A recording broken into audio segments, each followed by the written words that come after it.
औसा तालुक्यातील किल्लारी परिसरात वादळी वाऱ्यासह दमदार पावसाची हजेरी।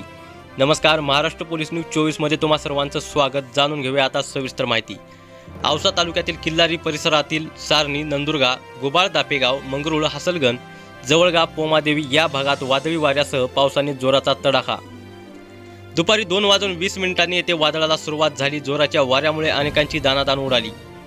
वादळामुळे झाडांच्या फांद्या तुटून पडणे, पत्रे उडून जाण्याचे प्रकार घडले। दुपारी 2:20 पासून 2:25 या वेळेत सुसाट्याचा वाऱ्यासह पावसाला सुरुवात झाली। त्यामुळे सर्वच पातळीवर खबरदारी घेतली जात आहे। काल दुपारी 11 वाजल्यापासून विजेचा कडकडाट व अधूनमधून पावसाच्या सरी कोसळत होत्या। त्यातच दुपारी 2:20 सुमारास वादळाला प्रारंभ झाला।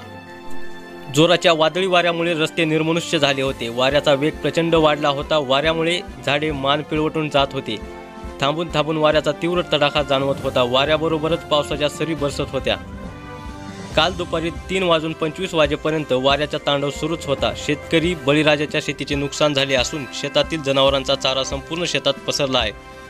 सुमारे 1 तासभर चाललेल्या या पावसात सर्वत्र पाणी साचले असून शेतातील शेतकरी बळीराजा जीव मुठीत धरून बसला होता।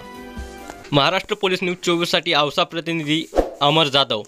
अशाच नवीन बातम्यांसाठी आता सबस्क्राइब करा महाराष्ट्र पोलीस न्यूज 24 या न्यूज चॅनलला। व्हिडिओ आवडला असेल तर लाईक, शेअर आणि कमेंट करायला विसरू नका। धन्यवाद।